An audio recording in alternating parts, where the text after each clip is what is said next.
The following stories are inspired by documented paranormal encounters. Some locations and identities may have been changed to protect the people involved. These stories may be disturbing for younger audiences, and listener discretion is advised. This podcast is based on true events.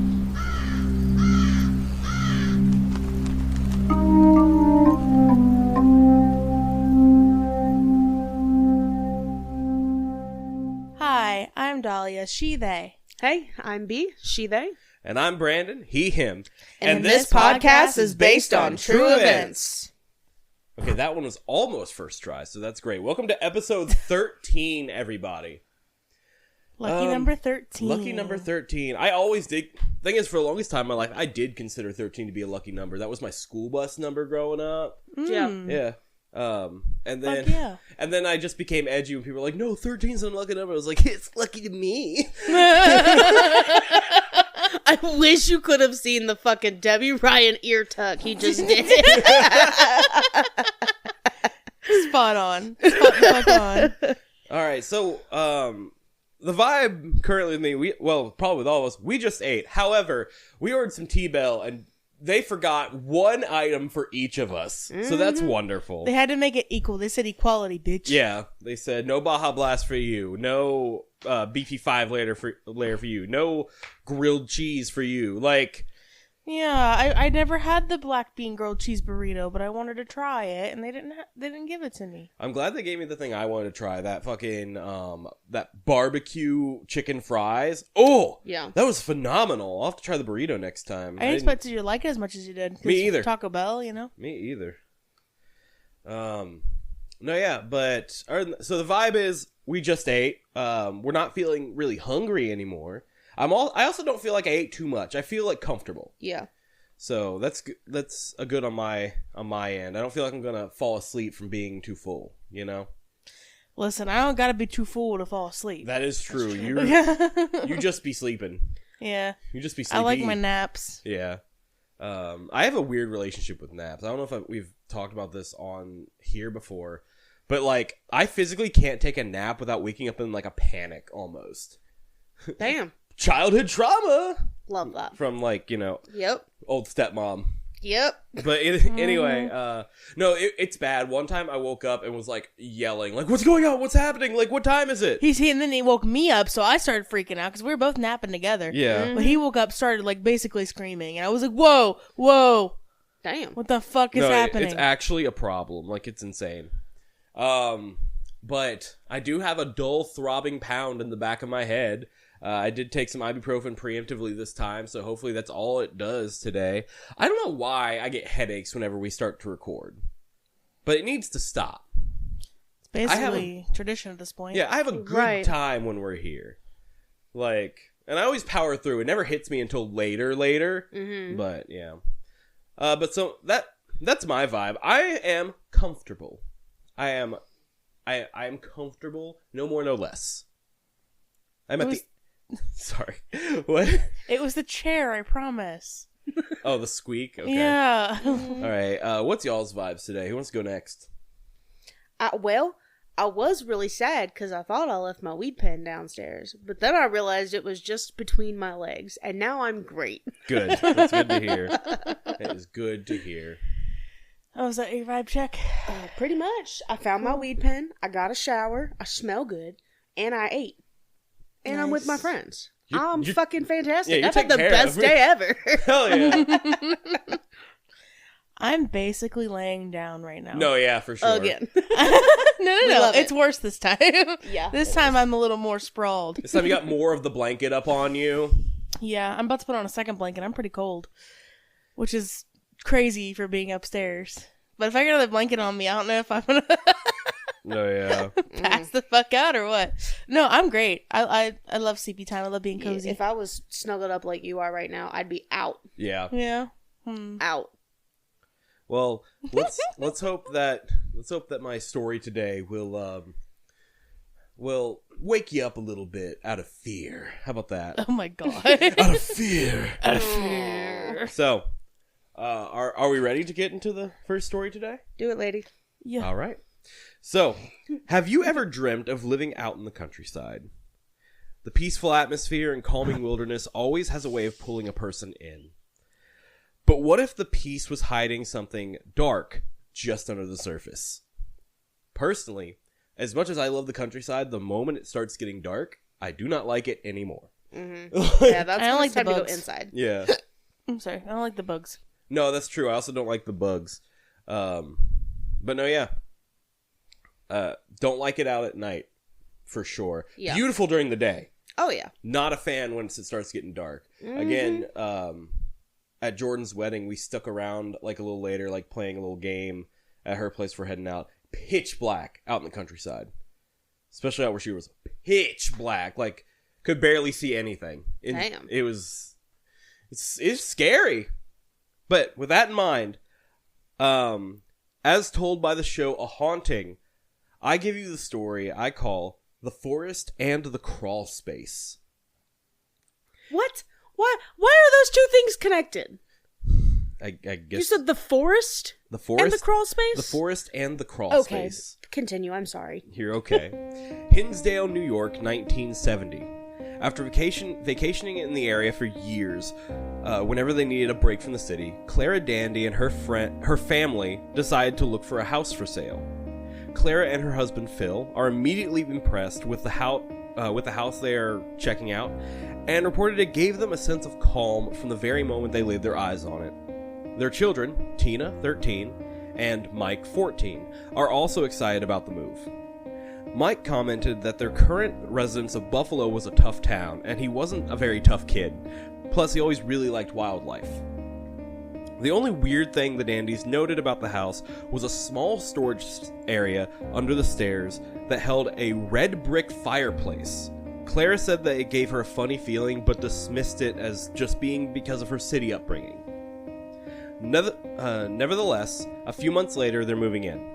Phil plans to commute to his job in Buffalo 70 miles away. I couldn't imagine. No. I used to drive 2.5 hours one way to work every day. Before we moved here, I was driving an hour, but even that was rough for me. On move-in day, Clara's brother arrives at the house a few hours before the rest of the family, and upon entering the house, he finds the house absolutely flooded with bees. Yeah! Dead bees covered the floor, and no. he had to call an exterminator to handle the multiple swarms of live bees as well, even though it wasn't even the right time of year for them to swarm. Clara just told herself that it was their first lesson in country living. Life in the country was really peaceful for the family, by all accounts at first. And looking back, Clara remarks that she should have realized that things were too good to be true. A few weeks into living at the home, Mike is exploring the woods with his new neighbors when they all see a tall teenage boy holding a gun walk past them. Mike calls out to tell him that he's trespassing on private property, but the boy doesn't seem to hear and keeps walking. All the other kids with the ball. Yeah. They try chasing after the boy, but just as they catch up to him, he disappears. Mike and his new friends have no idea where he could have gone. The woods they were in weren't all that dense, and they had no explanation as to how the boy could have just vanished like that. Frightened, the boys run back to Mike's new house and try to tell his mother what they saw, but preoccupied with a phone call she was on, Clara just waves them off. She couldn't be bothered with ghost stories right now. A few weeks later, Clara has forgotten all about Mike's story and is taking the family dog Madison on a walk in the woods when she suddenly hears what she describes as a Gregorian chant, the type of chanting that monks would do. She felt surrounded by the chanting as it grew louder and louder. It grew loud enough to scare Madison, the dog, into breaking Clara's hold on her leash and running off. Clara tries to tell Phil about it on the phone later, but Phil doesn't seem to be too interested. She talks to Mike about it, and he decides to grab his new friends and go check it out. The older of the boys refuses, so Mike and the other boy, Matt, set out to find the source of what his mother was claiming to hear. Even after seeing that boy disappear before them, Mike and Matt were skeptical that the chanting was spiritual in origin. Mike and Matt find the area that Clara described and are trying to listen for anything similar to what Clara had heard. After a good while of nothing but silence, the boys hear the sound of an axe striking a tree, so close to them that it makes them jump back. But when they scan the area, nothing was there. Just as they were about to decide that they had imagined the noise, they both hear the sound of a woman screaming not too far from them. They decide that they had had enough and book it out of there. Mike reports back to his mom and Clara, or to his mother, and Clara tells him not to go out into the woods anymore. Which, like, you don't have to tell me twice. Right. Mm-hmm. They try to dismiss the strange occurrences, and life goes back to normal for a while. One day, Claire decides to stay home and read while Phil and the kids go into town for some shopping. As Clara sits in her living room, feeling the nice, cooling breeze coming in from the open window on this warm summer's day, she jumps as she hears the window fall and slam shut. No biggie, she thinks to herself. I'm sure the window's just a little loose. But as she gets up to reopen the window, she finds that it's still wide open, curtains still flowing in the wind. A few nights later, Mike is awoken by a board game falling on him from a shelf above his bed. Annoyed, he stares up at the shelf it fell from, and his annoyance turns to fear as he sees another board game slide over the edge of the shelf on its own and fall directly onto him, as if it'd been pushed off just casually. Mike jumps up to inspect the shelf but can come to no explanation as to why those two board games alone fell off while everything else sat like perfectly still on the shelf. Even more concerning, he notices that the two games that fell on him had been on the bottom of the stack of other board games. So nearly impossible for that to fall off on its own. What the heck? Yeah. Claire decides to talk to a priest named Father Al about the things that her and Mike have been experiencing. Father Al suggests that it could be poltergeist activity and offers to come to the house to perform a mass. One night, while Phil is away on business, Clara hears giggling coming from downstairs. She goes to investigate, and as she's coming down the stairs, a figure passes by that Clara assumes at first to be her daughter Tina. However, upon checking on Tina, Clara finds her to be fast asleep in her room. After checking the house and determining nobody was there, she heads back to bed. The next morning, Clara hears Tina screaming in her room and runs to check on her. Tina tells her mother that while sitting down in front of her mirror to brush her hair, she had seen a scary-looking woman in with dark, stringy hair standing by her window. When Tina turned to look at her, however, she was gone, so she saw this through her mirror that she was doing her hair in. Clara now realizes that the priest's blessing had been ineffective and calls to tell Father Al. Father Al promises to bring a paranormal expert to the house as soon as possible. That weekend, Mike is out with friends, Tina is asleep, and Clara and Phil are cuddling on the couch watching TV. Suddenly, both of them hear a noise come from outside and go to investigate. As they're about to dismiss the noise as raccoons, Clara sees the form of a woman staring out of the window to Tina's room. Sensing something bad was about to happen, Clara rushes Phil inside to check on Tina. They both find Tina sitting and staring into her bedroom mirror. Her irises had turned black, and she wouldn't respond to anything her parents had said, as if she had been in a deep trance. After a while trying to rouse her, Tina's eyes turn back to their normal shade of blue with a blink, and she goes back to normal. Tina was terrified that she was going crazy at this point. They suddenly heard a thumping sound from upstairs, and Phil instructs Clara and Tina to stay in Tina's room while he checked it out. Mike calls home soon after to see if he could stay at a friend's house, but hearing that there had been stuff going on, he decides to rush home, bringing his friend Randy with him. Mike and Randy arrive at the house to find Phil ready to do battle with anything that dares mess with his kids. Then, all of the lights in the house go off. They all start hearing a scratching noise coming from the crawl space under the stairs and go to investigate. Why? Sorry. They open the door and find that the bricks from the fireplace, which I don't think I mentioned, the fireplace has been shown to be bricked closed in this crawl space. They open the door to find that the bricks from the fireplace that had been blocking it had mysteriously been stacked in the middle of the floor in a massive pile. If whatever this thing is can move those bricks, what else can it do? Father Al soon returns to the house accompanied by Alex Tanis, a respected psychic whose abilities had previously been studied by the Society of Psychical Research. The family leads Alex to the crawl space, and Alex immediately starts sensing a presence. He has visions of what the house used to be, a stopping point for stagecoaches. He believes that someone nearby used to rob and kill travelers and then place their bodies in the crawlspace to be buried later. He sensed the presence of 7 spirits in the house. After praying for the lost souls of the property, Alex and Father Al take their leave. Clara feels hopeful that Alex's presence was able to calm things down in the house. Mike and Randy were skeptical of the psychic story of murdered travelers, so they set out to find proof of the stagecoach route near the house. While searching, they heard a woman scream and see strange lights in the trees.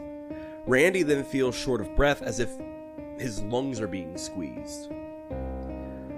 While telling Clara about what they experienced back at the house, the 3 of them watched the deadbolt of their door repeatedly lock and unlock itself. Are you kidding me? Clara feels like the only thing they can do is move, but knows that there is nowhere else to go and she feels stuck. A few days later, a cop shows up at her door. Mike has been in a really bad car accident and has been taken to the hospital. The state troopers that had rescued Mike from the wreck told Clara and Phil that in the ambulance, Mike had said that there had been somebody else in the car with him. They searched for a passenger but found nobody else at the scene. A few weeks later, Mike wakes up from a coma. Father Al and psychic Alex Tanis return to the house in order to make one last attempt to end the haunting. Tanis has a vision of a young girl in Tina's room. He senses that she is in pain. He also senses the presence of a boy of about 18 to 19 years old who may have been murdered on the property. Tanis has a vision of a particularly angry spirit in Tina's room, a woman who used to lock herself in this room and not come out. That spirit does not want the other energies to leave. The priest decides to perform what's called a common exorcism in order to force the spirits out. This is a minor exorcism that would not need permission from the Catholic Church. After the ceremony, the house feels as peaceful as the day they moved in. For several months, the family lives in peace, but within the year, the haunting begins again and they are forced to move. Unable to find a buyer for the house, they are forced to declare bankruptcy. Oh no. Damn. That's scary. Yeah. That might be the scariest part. No, yeah, I can't imagine. Like, that's... As people who recently just bought this home within the past, like, not even Right. a little over a year ago, Mm-hmm. I couldn't imagine, like, we'd have nothing left, basically, if we had to... Yeah. Mm-hmm. Yeah. We haven't made it to all the way of actually buying the house. Right. But, excuse me, all of the money that we had to save up just to be able to have that option, Mm-hmm. it's not something that you can just pull out of your ass. No, for sure. And especially if nobody is trying to buy your fucking home, then you're really just shit out of luck. Right. No, that's it's crazy just how concentrated these spirits seem to be. 7 different presences, stuff obviously out in the woods. You got girls screaming, people chanting. You see a full person walk by you and not even acknowledge you. The fact that it was able to basically unbrick the fireplace is insane to me. Yeah. Mm-hmm. That's too dangerous to live with. Yeah. Like, The eye thing caught my attention too, because at first I was like, well, what if she just had like dark brown eyes? right. Excuse me. But no, it was her eyes went from black to blue. Yeah.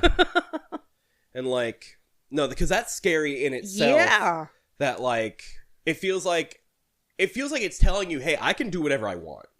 Yeah. And like, ooh, I don't like that. You're That- alive because I'm letting you live. No, for sure. Like, It's same thing with Ugh. like, what I was saying when it was doing the deadbolt, just turning it back It's like and forth. teasing. Like, No, yeah, I could lock you in here just forever. being a fucking asshole. Like, Yeah. I I can could lock you in here if I wanted to. like you're just not you said. saying you're not safe. Yeah. I can get in if I want. Like, I'm already in, but I can be in. Yep. Like, I'm here. Hello. no, this is actually this episode of A Haunting. This is probably one of the first episodes I ever watched, and it stuck with me, and I've rewatched it multiple times in the years. But it never gets less scary.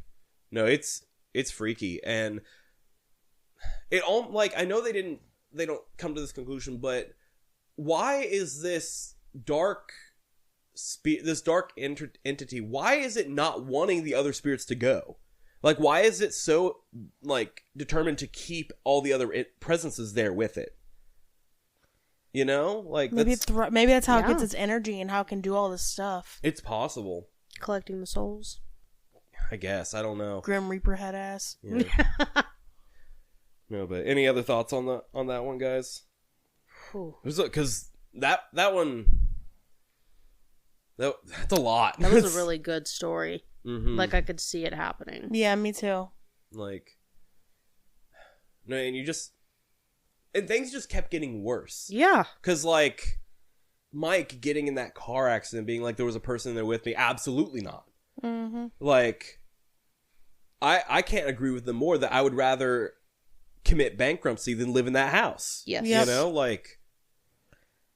And getting there and just all the dead bees. Just red flags the moment they actually bought the house. Which, every time something happens like that, because it happens a lot in like these kind of stories where they'll go and check the house out and it'll be fine, it'll actually feel inviting, and then it's like the moment whatever entity it is like, okay, they are locked in, they can't get out now, it's like then they start. Yep. So, Sick. no, yeah, it feels very predatory. Yep. Okay, are we ready? Are you guys ready for the pictures I have for you today? Yes. Jinx. Mentally, I'm not sure, but I don't think they're all too bad. Okay, so first up, this is a picture of Clara Dandy on the top left. On the top right is Mike Dandy, her son. Bottom left is Mike's friend Jeremy, who appeared in the episode to tell his side about like the lights in the trees and all that. Mm-hmm. And the bottom right in the black and white photo, that is Alex Tannis. I found this photo from around the time that the story would have been taking place. So this took place in 1970. This picture, I believe, was taken in 1975. He has since passed away, but he was a very well regarded like psychic in the field of the paranormal. And then next up, this is what they showed the crawl space under the stairs to look like. And it's a bit dark, but if you look in the back behind like where that stick is leaning up against, you can see like the fireplace that's bricked up. Mm-hmm. bricked up. This is me. I'm bricked up. Okay, and this final picture I have for you, this is the show's depiction of the girl that Tina saw behind her in her mirror. So this is what the show said it looked like. Jesus Christ. I would never be able to rest. I would not know rest. No, I would turn around and start roasting her. How come your nose so fucking big? That's the only thing casting a shadow on your face. Ooh. But yeah. That's terrifying. Yeah, absolutely. I'd probably actually shit myself. Nothing would come out of my mouth. No, for sure.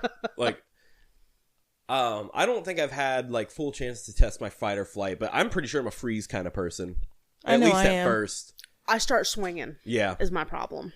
Is the problem. It's I think the problem. that's the best out of the... Out of the three, I feel like that Out of the may three. be one of the better I options. just start swinging. Right. I wish I was that person. I wish I was just ready to go, but I'm not. I am like... My brain has to like use dial-up internet to process everything for a bit.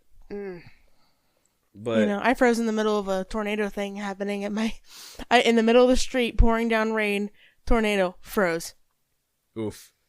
That... To be fair, I was getting screamed at, but No, yeah, that I makes was all the a child difference. and I was scared. I was walking through a hurricane in a swimsuit with a beer in my hand, talking about how I was getting sandblasted and my skin was going to be so smooth, and it was. Next day, it was super smooth. Lost the top of the carport that day, but I got to walk around and I'm watching. Don't do this. Don't do this. But anyways, I'm walking around and I'm watching as the shingles are flying off the roof. I'm like, it was cool. It's a cool experience. Damn. Don't recommend doing it. It was Yeah, not safe. It was not a smart choice by any means. But I enjoyed it. All right. I've never been the person to be outside during a storm. Oh, I am. Absolutely. Tornado sirens come off and I'm in my front yard. I do not looking. know. Where's it at? No, I don't want to see him. I don't want to see it. I don't want it near my house.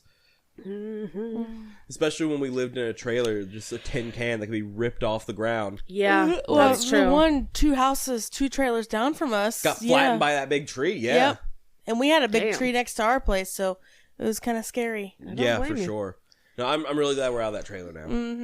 All right, Dalia, how many stories do you have for us today? I have 2 stories Two today. stories, yay. Yay! Okay. So, this allegedly true encounter was found on Reddit. Quick, act surprised. What did she say? Did you gasp too hard? The fuck? I did. And I've named it The Haunted Apartment. Okay.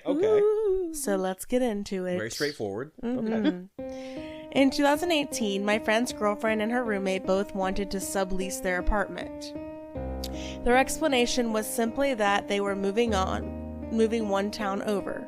I was actively apartment hunting at the time, and I really loved the apartment layout and the neighborhood. The same night I found out they wanted to sublease, I agreed to take over the apartment and even got a roommate secured.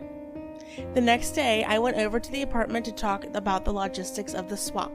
At one point, the roommate of my friend's girlfriend mentioned they frequently heard banging in the kitchen, cabinet doors slamming shut, and appliances on the counters moving.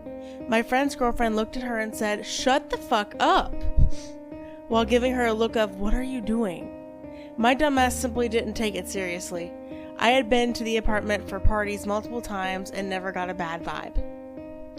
A week later, I moved in with my other friend and her girlfriend. So this is like a different friend and girlfriend kind of situation.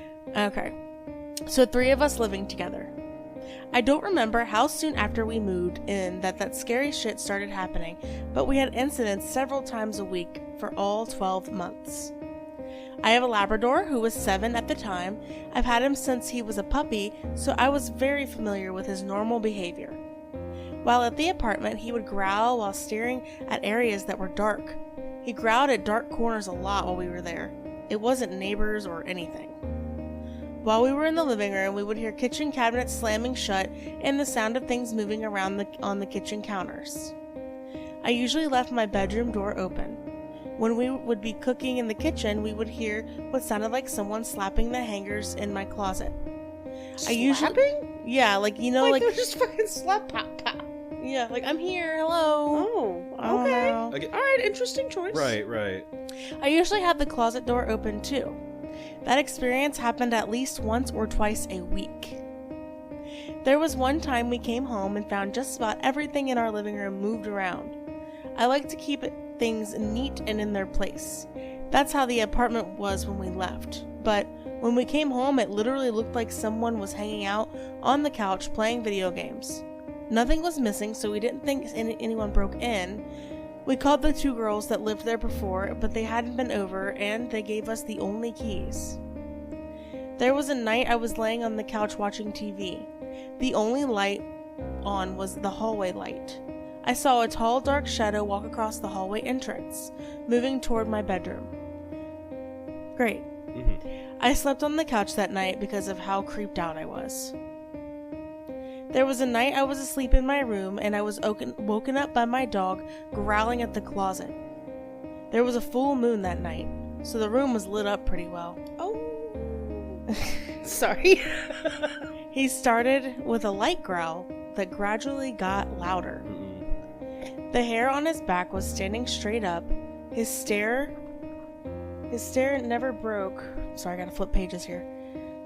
From the open closet.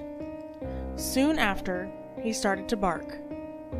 Then, he laid his body on top of mine. This is another example of me being familiar with his behavior. Never in his 7 years of life had he ever put himself on top of me. Even if I tried to lay him on me, he would always immediately move, as if he thought he was too heavy or something. But in that moment, he was barking at my closet and laying his body on me. I was convinced something was in my room, and he was gradually getting more protective as it got closer to me. I was freaking out internally, but I stayed calm and texted my best friend as everything happened. The whole ordeal lasted about 30 minutes. Damn. The last thing I'll share happened right before we moved out. It sure as hell felt like a grand finale too. I got home from work at 11 p.m. one night. As soon as I walked in, I noticed my roommate's door was open a few inches. They were both at work, and I knew they always left their doors shut. I took my dog for a walk, and when I came back in, their door was now open halfway. My body got hot with fear, thinking someone must have broken in and is still in the apartment. I called them to see when they would be home while I sat in a chair in the living room that was inches away from the sliding patio door. Fortunately, they were only 10 to 15 minutes away. While sitting there silent to try and hear any movement that would confirm an intruder, I heard the long vertical blinds of the patio door move as if someone had slapped them. You know those long vertical... Yeah, Oh, I know exactly what you're talking about, Yeah. yeah. When my head turned to the noise as a reflex, I saw the curtain to that patio door move about 2 feet forward. This was just inches away from my right arm. I knew the door was closed and locked, and I knew there was maybe 3 inches between that curtain and the glass sliding door, so it would be physically impossible for a person to be behind it. I ran outside and waited for them. We checked everywhere, and there was no intruder. I left out a few other times things had been moved around and when we were gone. The activity was just constant. What's funny to me is we never considered moving out because at the end of the day, we still liked the apartment and the neighborhood. We just did our best to ignore everything. Odd, right? Right. So OP lived here for a year. Damn. Mm-hmm. No, yeah, that's freaky. I also, well, the one that really gets me is the dog being that protective out of nowhere. Like, Yeah. to that point, like, okay, it's something bad, you know? Mm-hmm. Like he's laying down, like he's going full protective mode. Something bad is there. Mm-hmm. Because, like, I probably could be able to handle, like, a couple of things, like, you know, the hanger noises and stuff. Like, sure, but, ooh, no, you gotta listen to the pets on that one. Oh, yeah. That's crazy. No, when you said this one happened right before we moved out, I was like, okay, cool, they moved out. Good to know. Yep. Good to know. Yeah, I looked over and Just I when their seen lease you was nod up. like, all right. Good job. Just when their lease was up, though. They didn't move out any earlier than that. Right. But they moved out. They could have renewed it. And Yeah, they did matters. Okay, so this first photo, I have not. a photo. Real quick. Oh, I'm so sorry. Real quick. you're okay. Do we think... I fully believe the people who lived there before them, they knew what was up. Oh, yeah. They 100% Yeah. knew. And they were not telling. Mm-mm. Well, they kind of let a little bit slip, and then remember, like, what the fuck are you doing? Remember Shut that? the fuck up. Yeah, Right. that. Yeah. I guess you're right. Damn. Yep. Yeah. That ain't right. That ain't cool, man. Are we Yeah, ready fuck for that. pictures? Now I'm ready for pictures. Yes. Yes. I'm Okay. sorry. That was the first time I didn't ask if we were ready. And Oops. say, ooh, no, stop. Yeah, sorry. So, for the first photo, I have a photo of what OP's 7-year-old lab may look like. Oh, It's a puppy. Little doggy. cute. No. Love a good puppo. They didn't say what kind of lab, so I just went with the first one I could find. They didn't say what kind of lab, so I chose a scientist lab. Yeah. That's funny. Okay. And then I have my second photo here for this one. And it is a photo of some closet doors in the dark. Kind of what I imagine the dog to be barking at. I don't like that. No. Not a fan. Mm-mm. Man, I'm so glad we don't have a closet in our room. Yeah. Like, no. That's also the creepiest looking picture of a closet I've probably ever seen. It's just, yeah. No, yeah, I don't like that.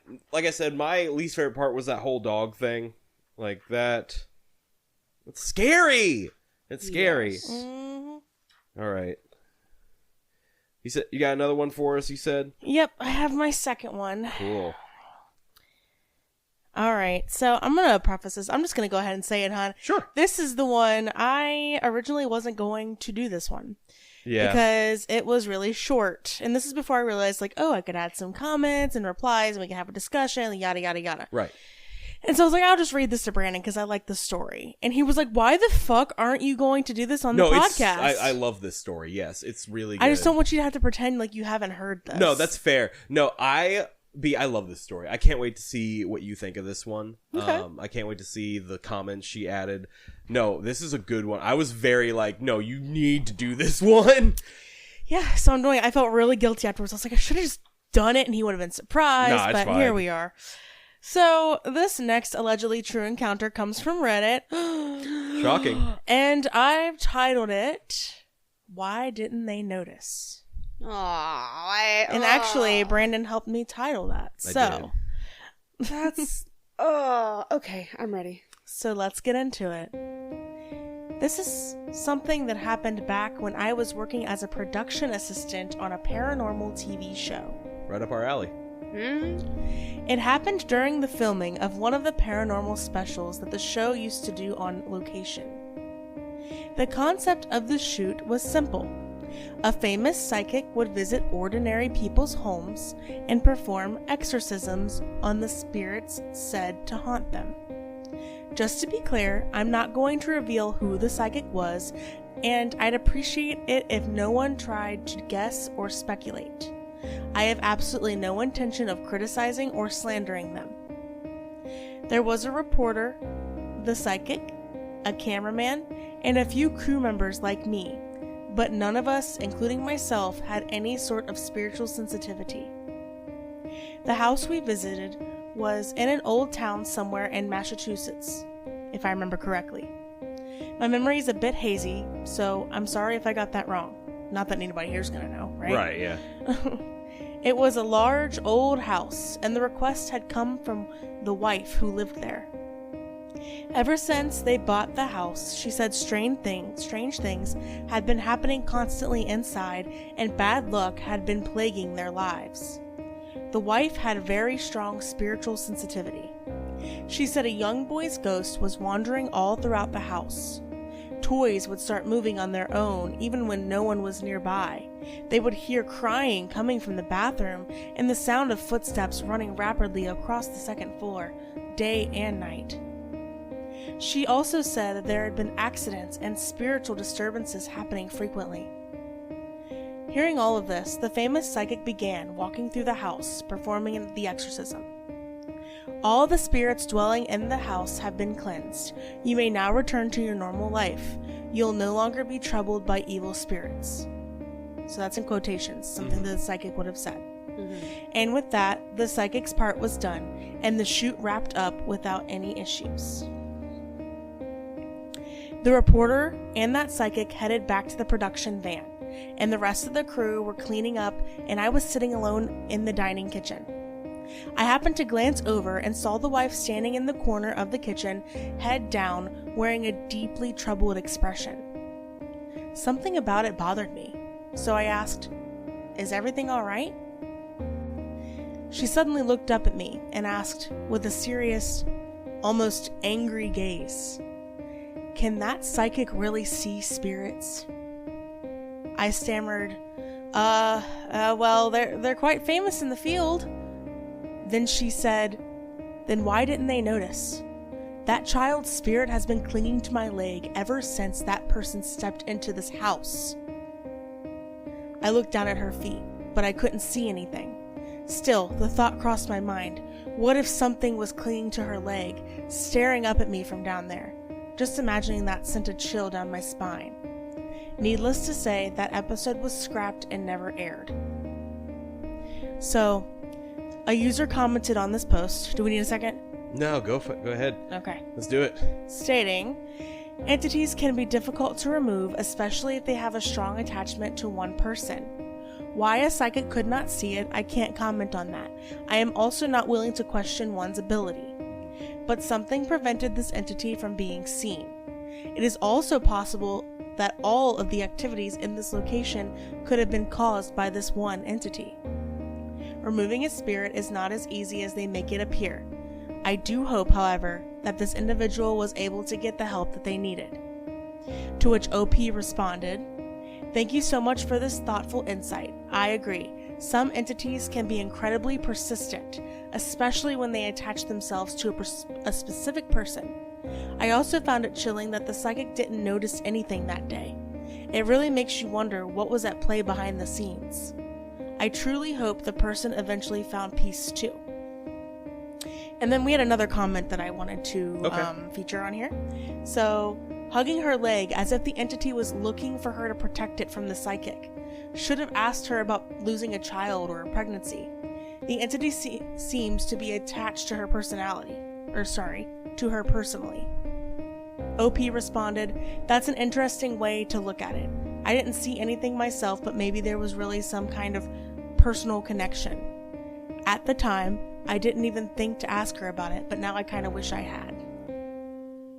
Okay, first off, don't ask somebody about, like... No. Don't do that. No, yeah, don't ask somebody about that. Don't do that. Yeah. Also, in my opinion, if she would have had, like, you know, some connection to it, she's the one who can see it. She would have known. She would have known. Mm-hmm. Like, just a thought, you know? I wanted to put that in there because there was different perspectives, and I thought it'd be nice to get, like, a whole... No, I get that. Mm-hmm. But, no, yeah, if she's the one who can see it, and if she doesn't know a relation, we're not gonna.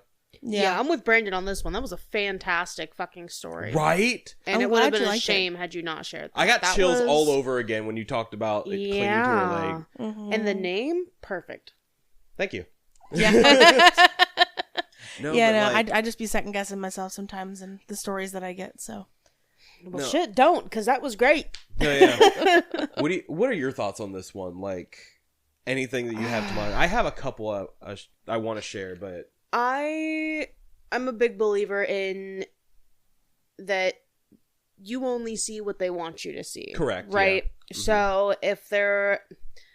I am also not one to question someone else's abilities. Yeah, we're on the same wavelength here. I wouldn't want to touch on that, but it could have, you know, maybe it wasn't meant for her to see. And it was, I don't know. Yeah, it wasn't meant for the psychic to see. I Yeah, guess. that was meant for her. And, Right. And yeah, the clinging to the leg tells me that child is scared and they're looking to her for help. Why her? I don't know. Or it's disguising itself. That's Could be. because she seems very much like she doesn't want this here, right? Like, is she getting, like, vibes that this child isn't a child? Like I don't know, and there's only. Stuff I mean, we if I was the only person that could see a child clinging to my leg, I'd be kind of frustrated too. that's fair. Especially if someone walked in here claiming that they can see all spirits. No, that's fair. One of the things I want to talk about, I was telling Dalia this last night, is I have this belief that, again, it's like you see what they want you to see, but I also don't particularly think that everybody who can see these things and see spirits and sense these stuff, I don't think everyone operates on the same frequency. Nope. I Like, agree. I fully believe that there are some things only some people can see because that's, like, what frequency they're tuned into, for lack of a better, like, word for it. No, frequency is perfect. I agree with that 100%. Yeah, so, like, again, like, not to speak on one's abilities, he could totally have been, like, for all we know, he could have been seeing stuff she can't.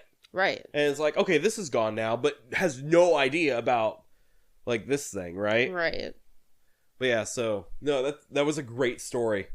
I love that one. I love that little twist, too. That it was the second time I heard it, and I still got, like, full body chills. Yeah, because it came out of nowhere. I wasn't expecting it at all. Right. Mm-hmm. It's a good twist, I think. Yeah. No, for sure. Definitely. That's why I read it. I thought it was a good story, but I thought it was too short. Oh, no, And I think it originally, was great. before the comments, it'd be my shortest story yet. That's why I got all nervous. Well, it's okay. Who cares? It's still a great story. No, for sure. Oh, yeah. If it's too short, oh well, add another one in there, you know? I'll do 3. I mean, if you need to, but, like, you know, we're no stranger to, like, a shorter episode either. So. And we do be yapping, so... We do be yapping. Well, You got some pictures? Yeah, you got some shit. pictures? Sorry, guys. No, you're fine. I'm sitting here vibing. I also didn't like, think about it. I was getting ready to hand it over to B. Yeah, absolutely. So for this one, pretty self-explanatory. Child clinging to a woman's leg. Mm-hmm. Focus on the picture and Stop not... looking at me. Brandon, ripped a big again. So I don't know what you're talking that's okay. Okay. Is that the only one we have That's today? the only one. All Just right. a child clinging to a woman's leg. That's a fair all. one to have. Okay, sure. Mhm. Yep. Yeah, but it was the only one that was like not like smiling, like obviously happy moment. So I was like, oh, it's not a happy moment. So No, yeah, that makes sense. Okay, cool. Now, B, what do you got for us to end off today?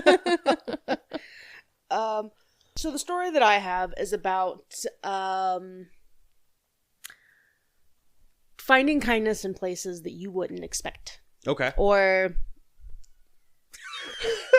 yeah, me too, girl. Me No, too. sorry. Nobody was able to hear that, but we all just heard our cat Mooney downstairs just go just out of nowhere at the top of her lungs. It's like she just realized we're not down there anymore. She's in despair.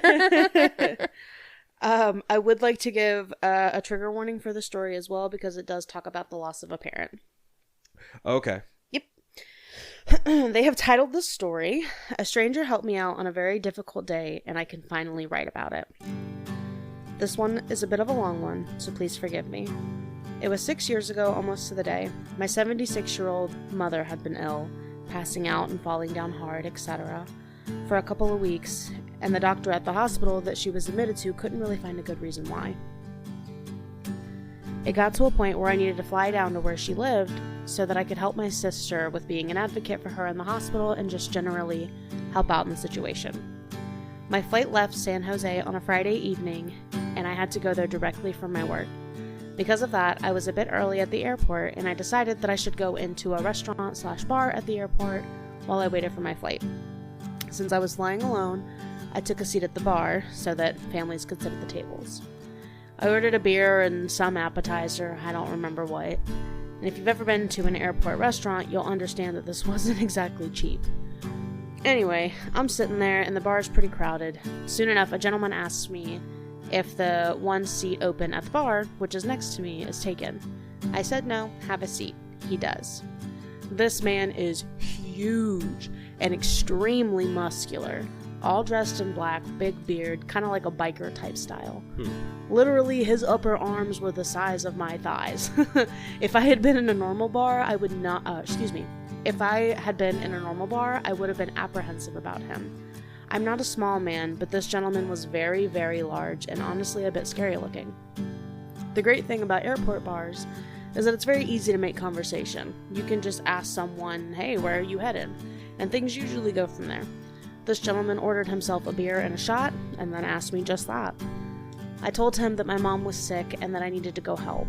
He was sympathetic and wished me luck, and we made more small talk for a bit. Pretty soon my phone rings.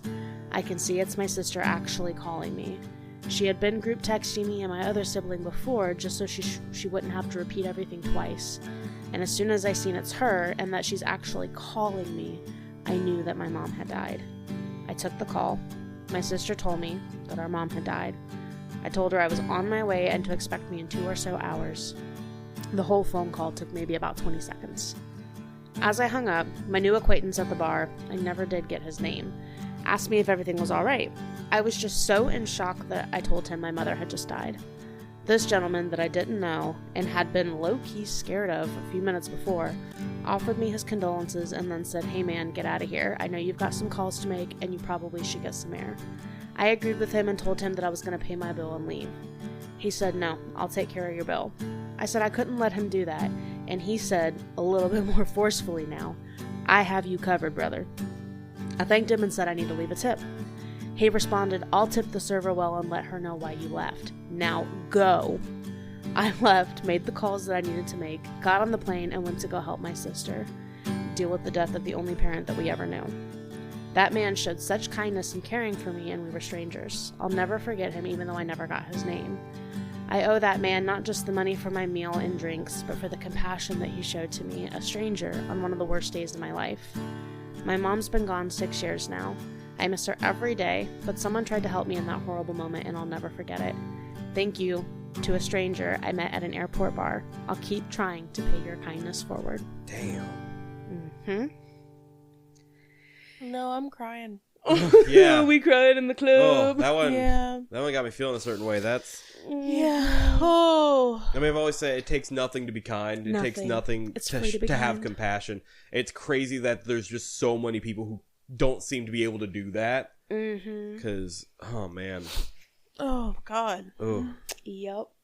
For my picture, though, I have Let me make sure I tell you the right thing. There we go. Okay.